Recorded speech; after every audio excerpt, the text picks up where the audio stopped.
आणखी एक breaking news आहे। बारामतीमध्ये पैसे मोजतानाचा व्हिडिओ व्हायरल झालाय। व्हिडिओ नेमका कधीचा आहे याची माहिती नाहीये, तर जय पाटील ही व्यक्ती पैसे मोजत असल्याचा दावा केला जातोय।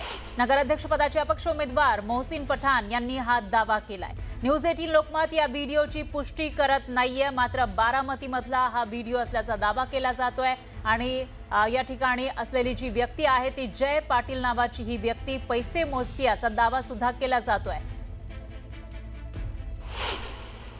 एक व्हिडिओ समोर येतो ज्यामध्ये एका पक्षाचे शहराध्यक्ष जय पाटील हे पक्ष कार्यालयात पैसे मोजतायत।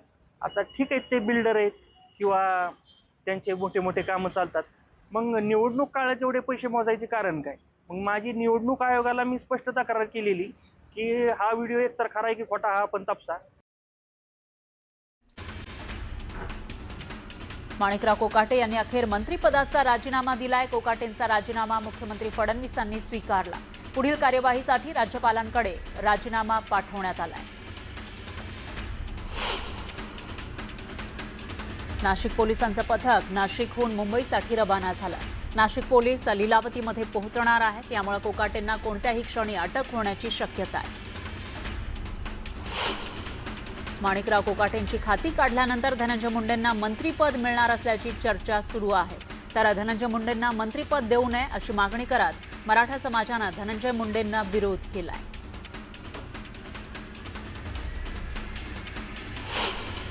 माणिकराव कोकाटे हिट विकेट असल्याचं म्हणत कोकाटेंनी स्वतः खड्ड्यात उडी मारली अशा शब्दात संजय राऊतांनी जहरी टीका केली।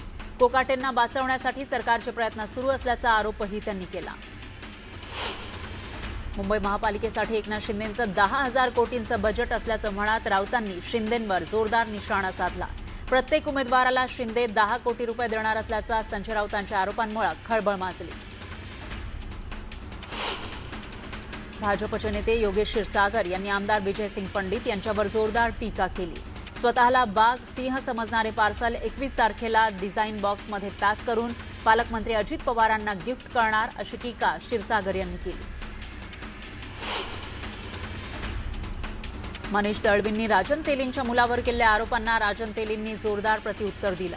मनीष दळवींचं मानसिक संतुलन बिघडलंय। बँकेत केलेल्या घोटाळ्यामुळे त्यांच्यावर राजीनामा देण्याची वेळ आली आणि कर्ज खातं नियमित असताना सुद्धा राजकीय आकसापोटी आपल्या मुलाला त्रास दिला जातोय असा आरोप राजन तेलींनी केला।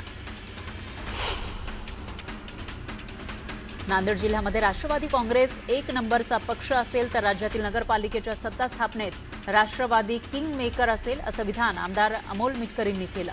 अजितदादा मुख्यमंत्री होतील कारण दादांना राज्यातील लाडक्या बहिणींचा आशीर्वाद आहे असंही मिटकरी म्हणाले। धनंजय देशमुख यांनी अंबादास दानवेंची भेट घेतली। यांनी काल वाल्मिक कराड यांचा जामीन अर्ज न्यायालयानं फेटाळल्यानंतर ही भेट घेतली होती। काँग्रेस नेत्या प्रियंका गांधींनी केंद्रीय परिवहन मंत्री नितीन गडकरींची भेट घेतली। संसद भवनात दोन्ही नेत्यांची भेट झाली। या भेटीचं कारण अस्पष्ट आहे।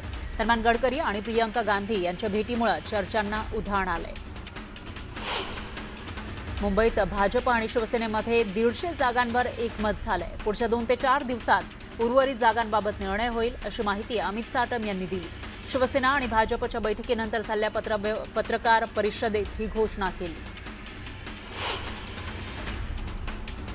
मुंबईला विकून खाणाऱ्यांना घरी बसवणार अशा शब्दात अमित साटम यांनी ठाकरे बंधूंना टोला लगावला।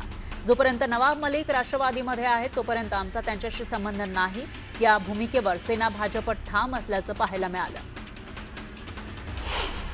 सुनील तटकरेंनी मुंबई महापालिकेबाबत आढावा बैठक घेतली। या बैठकीला नवाब मलिकही राष्ट्रवादी पक्ष कार्यालयामध्ये उपस्थित होते। दरम्यान महायुतीबाबत तोडगा निघणार का याकडे लक्ष लागले। काय टीका होते याकडे लक्ष देऊ नका। रणजितसिंह नाईक निंबाळकर यांचा फलटणमधील डॉक्टर आत्महत्या प्रकरणाशी काहीही संबंध नाही असं वक्तव्य मुख्यमंत्री फडणवीसांनी केलं। पुन्हा चिखलफेक होईल मात्र कमळावर काहीही फरक पडणार नाही असं म्हणत मुख्यमंत्र्यांनी नगरपालिका निवडणुकीत विजयाचा विश्वास व्यक्त केला। व्यक्तिगत बोलणं आणि टीका करणं इतकंच यांचं काम। शकुनी मामांनी आयुष्यभर षडयंत्र रचली।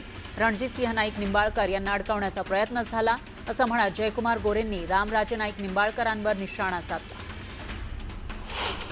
रामराजे निंबाळकर यांच्या सत्तेच्या काळात बाणगंगा नदीमध्ये गटार सोडण्यात आलं. डॉक्टर मृत्यू प्रकरणाचं भांडवल केलं गेलं.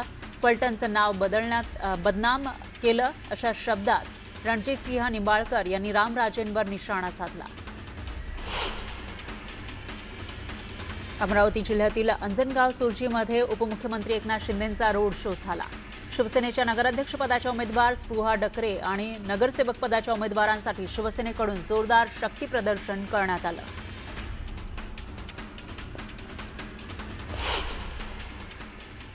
यानंतर एक ब्रेकिंग न्यूज आहे. बारामतीमध्ये पैसे मोजतानाचा एक व्हिडिओ व्हायरल झालेला आहे. तर हा व्हिडिओ नेमका कधीचा आहे याविषयीची माहिती नाहीये. मात्र जय पाटील ही व्यक्ती पैसे मोजत असल्याचा दावा केला जातोय आणि नगराध्यक्षपदाचे अपक्ष उमेदवार मोहसिन पठाण यांनी हा दावा केला आहे. दरम्यान जय पाटील ज्यांचा जे पैसे मोजतायत असा दावा केला जातोय ते स्वतः आपल्यासोबत फोन लाईनवर जोडले गेले आहेत. जय पाटील, हा व्हिडिओ आहे ज्याच्यामध्ये तुम्ही पैसे मोजत असल्याचं दिसतंय, यामध्ये कितपत तथ्य आहे?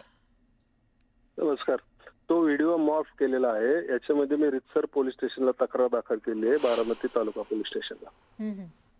मग कोणी केला असेल मॉफ?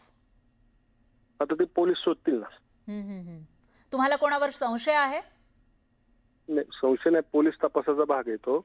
नाही, पण तरी सुद्धा तुमचे जे विरोधक असतील किंवा कोणीतरी असतील ज्यांच्यासोबत तुमचं शत्रुत्व आहे, वैर आहे, अशा कोणावर तुम्हाला संशय आहे?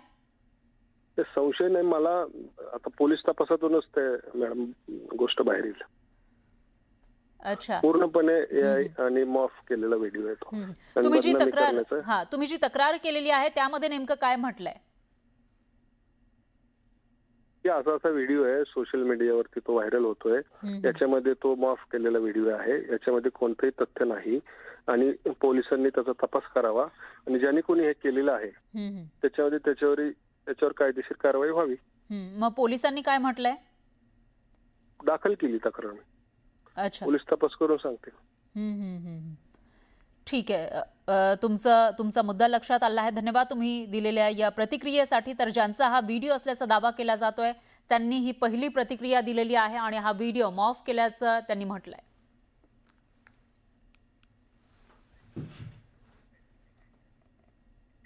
तर आता हा व्हिडिओ समोर आल्यानंतर तक्रार दाखल करण्यात आलेली आहे. ज्यांचा हा व्हिडिओ असल्याचा दावा केला जातोय त्यांनी तक्रार केली आहे. त्यामुळे पोलीस तपासातून नेमकं काय समोर येतं, कधी समोर येतं आणि त्यानंतर काय कारवाई होते ते बघावं लागेल. यानंतर बुलेटिनमध्ये इतरही महत्त्वाच्या बातम्या आपण बघणार आहोत. मात्र त्याआधी थांबूयात एका छोट्याशा ब्रेकसाठी.